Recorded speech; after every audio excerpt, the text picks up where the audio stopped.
England, land of royal sentiment. Queens, castles, and princes are characters from fairy tales, but in real life do they exist?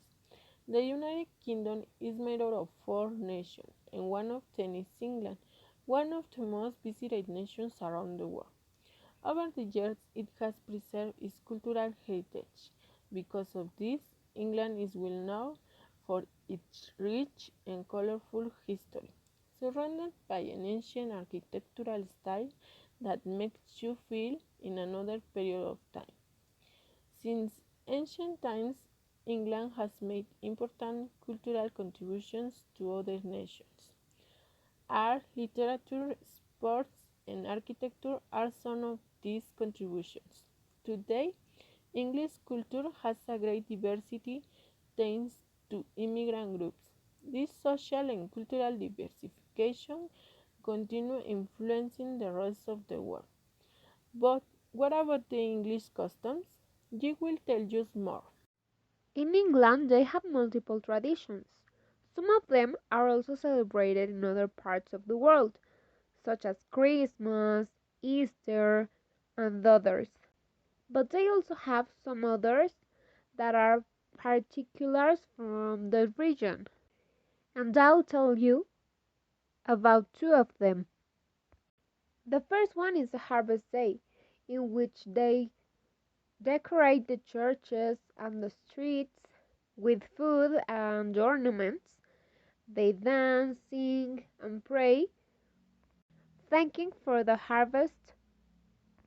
It is celebrated in September and it has been that way since the pagan age. They also have a celebration called the Remembrance Day, where they remember the ones who have passed away in wars.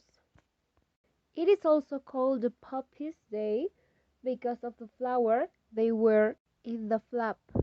Acceptable behavior.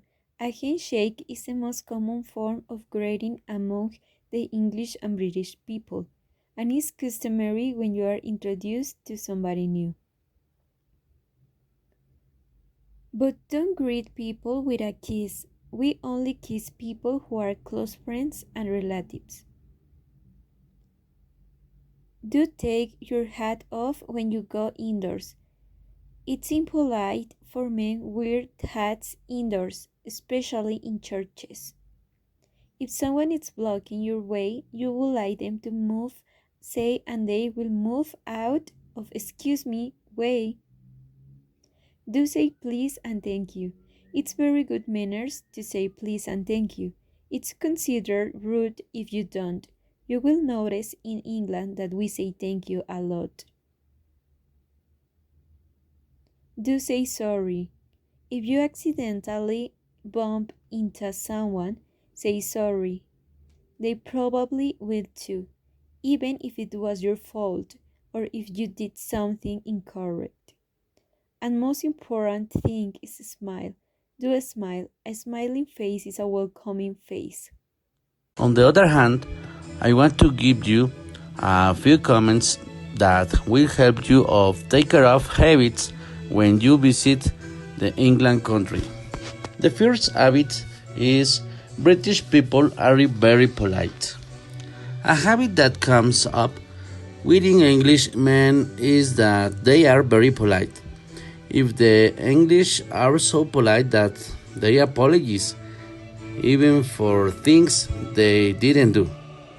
If you are going to get to that country, be kind to and take care of your education. Other habits is drinking tea. Tea is pretty popular.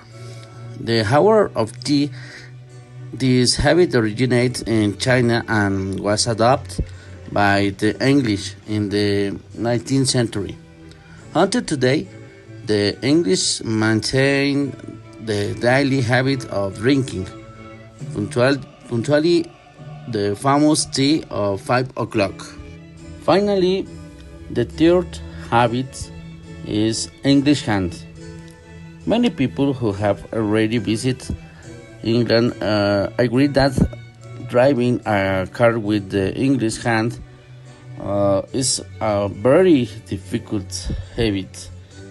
Their cars are driving to the left different from what happens in our country. Obviously, the roads are also different from what we are used to in our country. And finally, let's talk about English manners that are a little bit unusual for us. First of all, personal space. In England, it's common to not invade people's personal space. It is a signal of respect. It does not apply with really close people.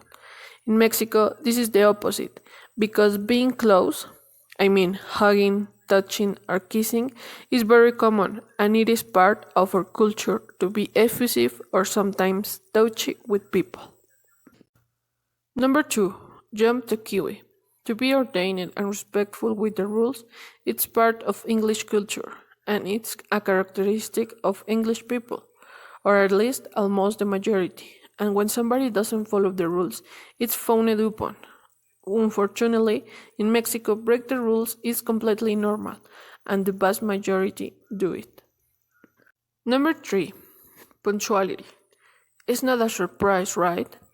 If you are in England or you have an English friend, one of the worst things that you can do is make them wait, because they are unpunctual. They really value time, and it's considered rude if you arrive 1 or 10 minutes late. Here in Mexico, this is known as arrive elegantly late, and sadly, it's normal. And number 4, don't ask personal questions. For English people, it is uncomfortable and rude to ask these kind of things. How old are you? Are you paid well at your job? How much? How tall are you? While for us, it would be a normal way of making conversation, for them, it is disgusting and shows bad manners. And now you know 4 good English manners. Until the next time.